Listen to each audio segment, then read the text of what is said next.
Ok. Nuestro siguiente expositor es Mario Pardo, él es director del Centro especializado en rehabilitación del movimiento, CEREM. Él es kinesiólogo y quiropráctico, tiene experiencia como kinesiólogo en fútbol y básquetbol profesional, tanto en selecciones nacionales eh, como en clubes, principalmente en el sur de Chile. Actualmente es director de CEREM, como les mencioné, y además es kinesiólogo del programa Promesas Chile en la región de los lagos. Actualmente es asesor de los clubes Puerto Varas, Pumas en Puerto Montt y el club femenino de Madre Paulina. Bien. Gracias, Hugo, por la presentación y aprovecho a agradecer también la paciencia que has tenido con los problemas técnicos. Tampoco quiero culpar a BTR, pero bueno, todo calza. Iremos de la manito a poner el reclamo al CERNAC junto con Víctor. Fue una mala pasada, pero ya está. Paciencia. Adelante, Mario. Quiero que vean la siguiente fotografía y pensemos un poco de que el básquetbol en sí, como juego, como disciplina, es altamente demandante para el miembro inferior y especialmente para el tobillo, ¿no? Hemos pasado toda la mañana hablando de la cantidad de lesiones que hemos sufrido por esta articulación, y básicamente es porque es un juego muy versátil, es muy demandante para el tobillo. Las condiciones del juego hacen de que tengamos arranques explosivos, muchos cambios de dirección, muchos cambios de velocidad, y requiere de respuestas rápidas y violentas, demandando gran parte de nuestro sistema propioceptivo. Muchas veces también tenemos que pensar de que tenemos que estar preparados ante situaciones realmente inesperadas, y el aterrizaje muchas veces no es bajo movimientos controlados, sino que requieren de una respuesta muy espontánea, y el tobillo en sí, al ser la primera articulación que está en contacto con el suelo, va a sufrir mucho, pensando además que es una articulación bastante inestable. Si nosotros pensamos bien, hay un indicador que nos dice, además de la gran demanda que existe para el tobillo, que es el uso de la zapatilla. La zapatilla de uso deportivo para el básquetbol es prácticamente una órtesis que embarrila completamente el tobillo para frenar gran parte de sus movimientos. Y además de eso, muchos deportistas usan vendajes rígidos o semirrígidos para tratar de contener los movimientos excesivos y repentinos en esta articulación. Bien, realmente es alta la incidencia de lesiones en este deporte, lesiones de tobillo. Todos ya hemos dicho que sí. Un estudio del 2003 en la NCAA nos dice que el 60% de las lesiones ocurren en el miembro inferior, de las cuales el 26% del total de las lesiones ocurren en el tobillo y un 10% en la rodilla. Nuestra experiencia, tomando datos de lo que pasó en la temporada 2019 en el Club Deportivo Social y Cultural Puerto Varas, que puso Hugo, nos muestra de que hubieron 142 días perdidos por culpa de lesiones de tobillo, en las cuales, digamos, tuvimos 6 lesiones de tobillo, que representa el 26% de todas las lesiones que tuvimos, y solamente 2 de rodilla, y 9 de pierna, especialmente las lesiones que componen el complejo sóleo-gastrocnemio, y por ahí tuvimos una rotura de tendón calcáneo que nos subió enormemente la estadística. Bueno, si sabemos que existe una relación entre que existe mucha demanda y que hay muchas lesiones en el tobillo, El tipo de pisada, la huella, las características biomecánicas del tobillo tendrá algo que ver con estas lesiones.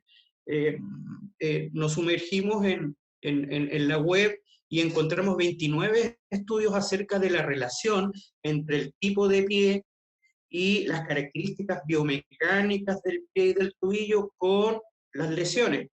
Estos estudios, por ejemplo, nos mostraron de que no existe una asociación entre un pie no neutro y las lesiones. Esto quiere decir que las características de un pie pronado, una tendencia pronadora o una tendencia supinadora, un pie supino o un pie pronador, no tendría mucha relación con la incidencia de lesiones, pero sí hay datos que son bastante relevantes.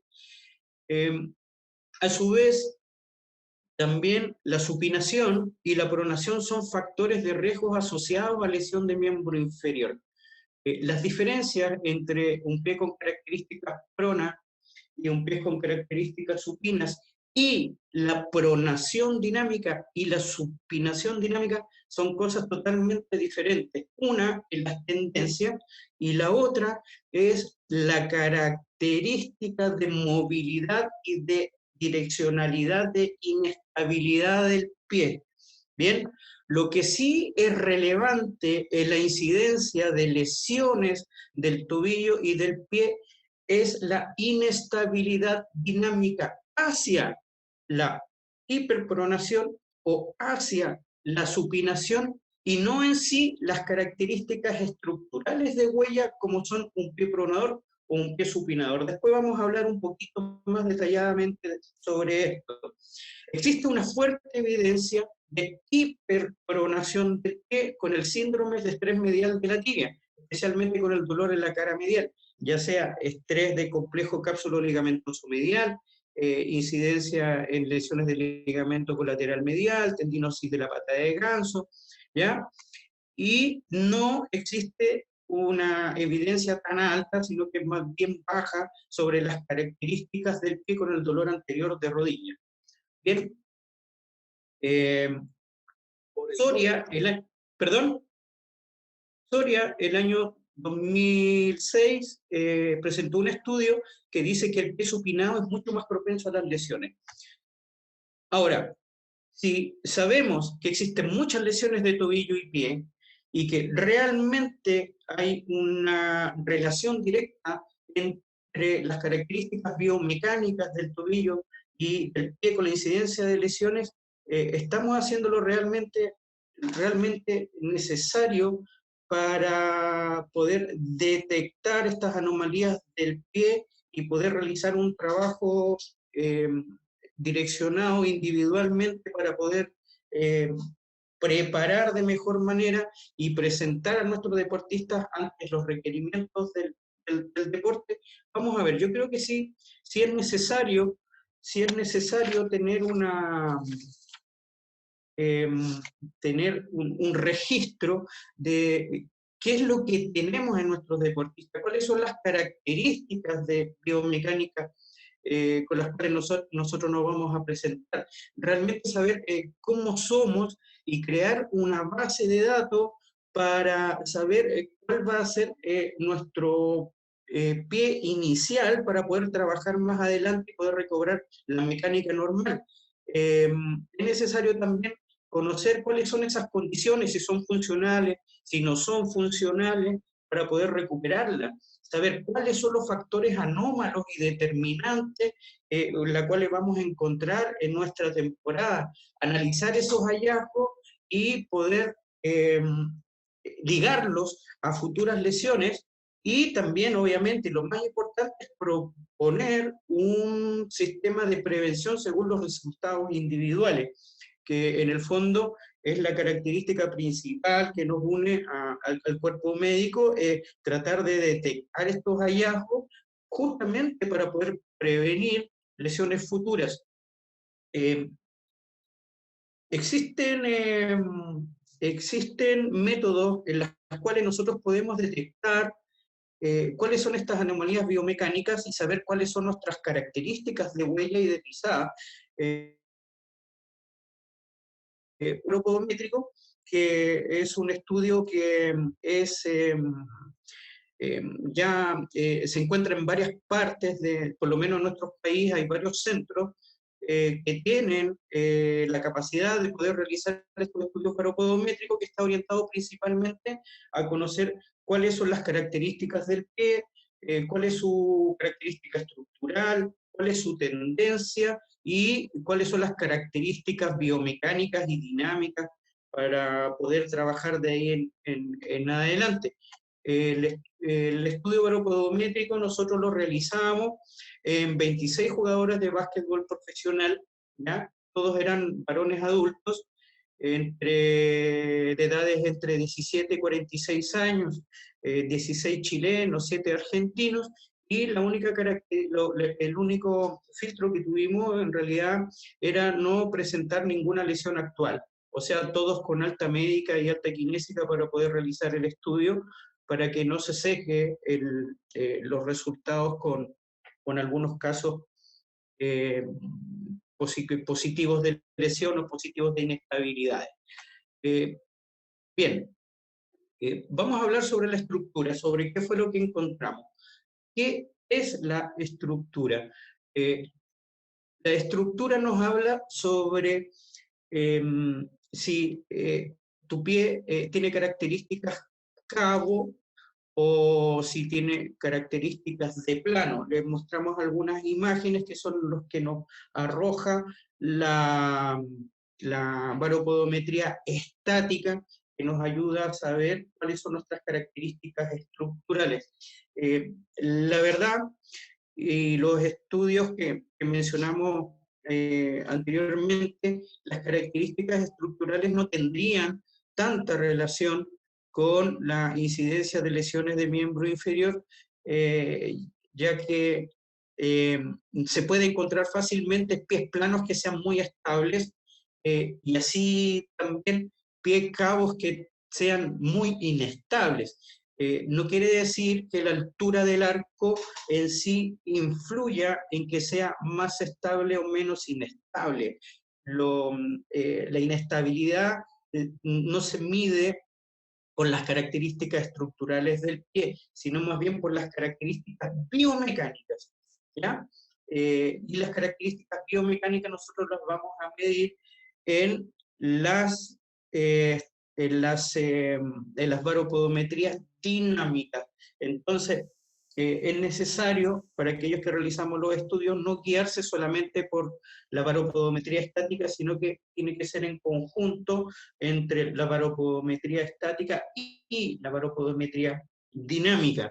Vemos en la representación una huella que es bastante normal, yo quisiera decir más bien neutro, una huella de estructura cava y una huella de estructura plana. Bien, ¿qué encontramos en cuanto a la estructura? Normal o neutro, encontramos que 10 de nuestros 26 deportistas tienen una huella neutra y solamente uno tenía pie plano y era un pie plano grado 1. El pie cabo, tuvimos 15 casos que representaron el 58% de los deportistas tenían pie cabo. Obviamente, esto nos habla de que sí hay hay una tendencia sobre que vamos a encontrar nuestros deportistas mayoritariamente pie cabos y muy pocos pie planos. En cuanto a la tendencia es cuál es la característica biomecánica que tiene nuestro pie. Esta característica biomecánica se refleja básicamente en que el centro de gravedad, que en la línea del centro de gravedad se tiene que desplazar por el pie, primero con una línea hacia afuera, la parte más externa, y luego en direccionalidad hacia el primer dedo. Estas serían las características de una tendencia neutra, y la representación nosotros la podemos encontrar en la baropodometría de esta forma. En cuanto a las tendencias supinadoras, obviamente esa línea de gravedad va a desplazarse mayoritariamente hacia la parte más externa del pie, y la representación de tendencia sería algo más o menos así. Y en cuanto a la tendencia pronadora, esa línea de gravedad o las líneas de presiones se desplazan mayoritariamente sobre la parte más interna del pie, y nos vamos a encontrar la representación en la baropodometría básicamente de esta forma. Si se dan cuenta, no existe una marcada representación en la parte más externa del pie, sino que más bien vamos a encontrar esa representación en la parte posterior, en retropié y en el antepié, versus los supinadores, que tienen una gran representación en la zona lateral del pie. No está mal que uno tenga una característica de una forma o de otra, ¿ya? No es malo ser supinador, ni tampoco es malo ser pronador. Es una tendencia, es para lo que fuiste fabricado, te hicieron así. Es como nacer narigón, orejón, cabezón.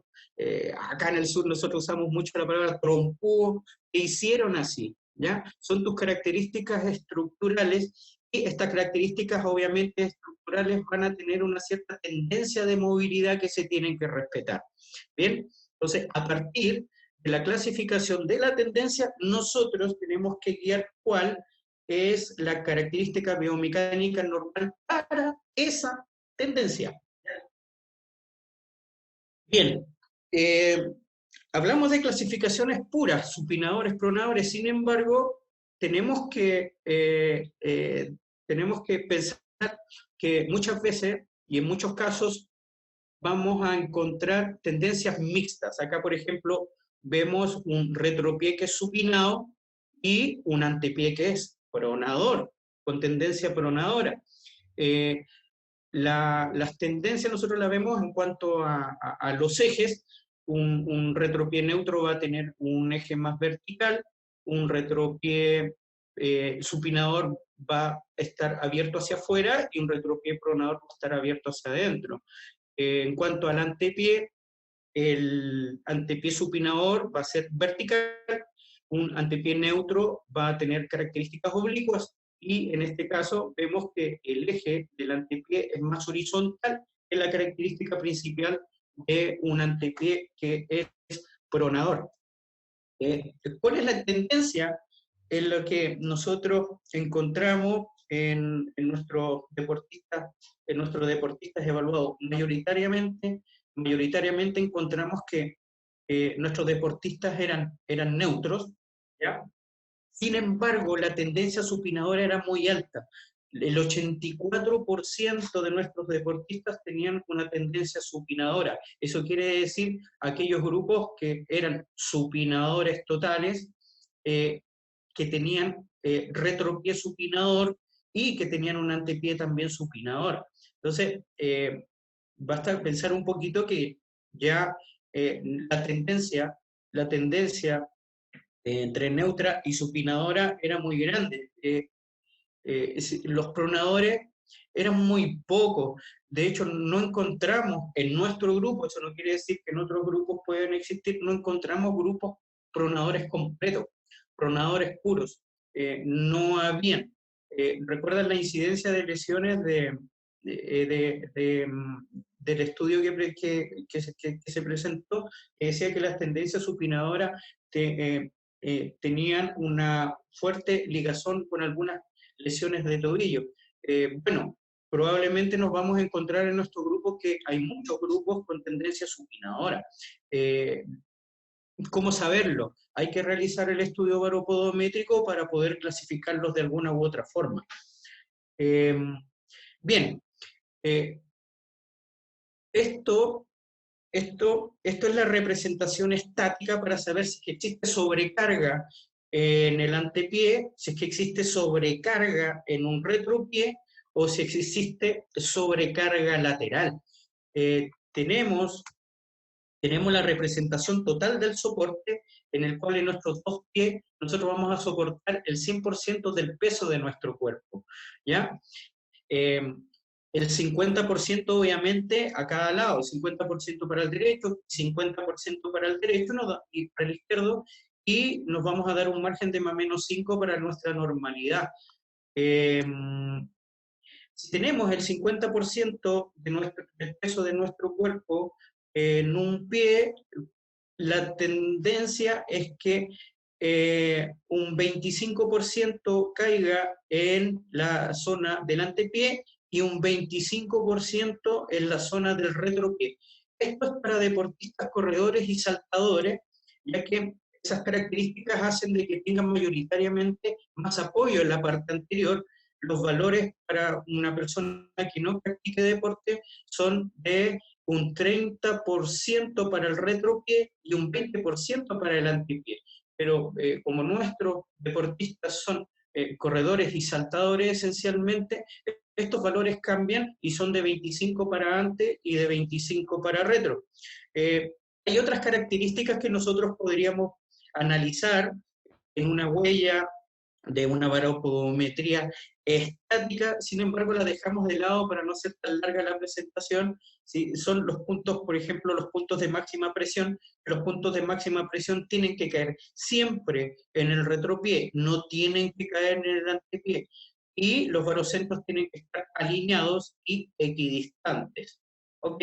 Los que están acá son los barocentros. Este es el barocentro central y los barocentros de carga de extremidad inferior por lateralidad.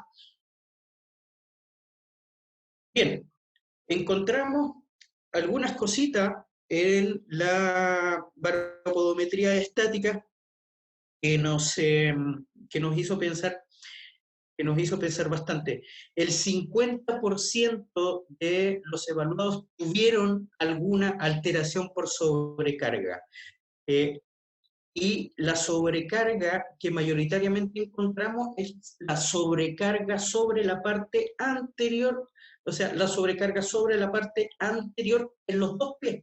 El 45% de nuestros evaluados tuvieron hallazgos de sobrecarga en ambos pies y en los dos pies en la parte anterior, ¿ya? Otra cosa que a considerar. En cuanto a la sobrecarga por lateralidad, encontramos que era bastante poco y esperable tener los resultados que nos dio la baropodometría. El 23% de nuestros deportistas tuvieron alteraciones de sobrecarga por lateralidad, de los cuales mayoritariamente eran sobrecargas sobre el pie izquierdo más que sobre el derecho, pensando que la mayoría de nuestros deportistas eran destros y no zurdos. Es material de otra presentación, buscar las relaciones entre estos hallazgos y lo que pasa realmente en la competitividad. Solamente estamos mostrando los hallazgos que encontramos en nuestro estudio. Bien, en cuanto a las variables dinámicas, quizá esto es lo más importante en nuestros hallazgos, porque esto nos va a acusar si es que existe alguna alteración biomecánica de falta de control en los movimientos del pie. Esa falta de control en los movimientos del pie nosotros la llamamos inestabilidad. Esa inestabilidad puede tener dos direcciones, una direccionalidad hacia la pronación y una direccionalidad hacia la supinación. ¿Ok? Va a depender esa direccionalidad y ese hallazgo también en la tendencia que tengan nuestros deportistas. Por ejemplo, si nuestro deportista tiene una tendencia que es supinadora y encontramos una direccionalidad hacia la pronación, bueno, eso no está bien. Encontramos que encontramos que, por ejemplo, encontramos que solo el 24% de nuestros hallazgos son, el 24% de nuestros hallazgos son estables, y que mayoritariamente encontramos inestabilidad hacia la pronación, ¿ya? En cuanto a las variables dinámicas de nuestros jugadores, vemos de que solamente 6 de nuestros jugadores eran estables. Mayoritariamente la pronación era la direccionalidad, inestabilidad que encontramos mayoritariamente en nuestros deportistas. Entonces, tenemos que tomar en cuenta de que vamos a encontrar muchos componentes inestables dentro de nuestros hallazgos. 20 de 26 de nuestros evaluados tenían un componente de inestabilidad. Bien, ¿qué tenemos que hacer entonces? Lo principal en estos hallazgos es obviamente encontrar una solución. Estos hallazgos nos van a ayudar para poder programar pautas para poder revertir la inestabilidad, y esas pautas tienen que ser individuales, personalizadas, de acuerdo a los hallazgos objetivos que hayamos encontrado. Existen otros elementos de ayuda, como por ejemplo las vórtices dinámicas, que nos pueden ayudar además, y son de uso deportivo, que nos pueden ayudar además a poder mejorar la estabilidad del pie. En casos más graves vamos a necesitar de una plantilla reeducadora dinámica también, para poder direccionar las líneas de gravedad o hacia la pronación o hacia la supinación, de acuerdo a lo que necesite nuestra tendencia. La prescripción de las plantillas dinámicas tiene que ser personalizada. Las plantillas estáticas no nos sirven para mejorar la estabilidad. Las plantillas a granel no nos sirven para mejorar la estabilidad. Tiene que ser una plantilla para la tendencia, para el tipo, la estructura del pie, y para mejorar la direccionalidad de la inestabilidad que es propia de cada jugador. Bien, con esto terminamos. Conclusiones. El apoyo baropodométrico es una herramienta bastante útil, está al alcance, es un método objetivo para la detección y control de las inestabilidades. Además, la programación individual tiene que estar acorde al estudio objetivo, detallado e individualizado.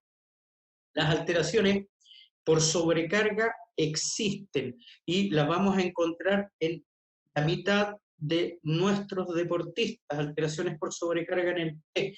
Y además que existe un alto porcentaje de inestabilidad de tobillo en basquetbolistas. Más del 75% de nuestros basquetbolistas están sufriendo inestabilidad del tobillo y muchas veces no las detectamos. Bien, aunque no lo crean, yo también jugué básquetbol, así que me despido con este pequeño recuerdo de hace muchos, muchos años atrás. Les agradezco la paciencia que han tenido y le agradezco también la convocatoria. Así es que le dejo el micrófono a Hugo y me despido por ahora.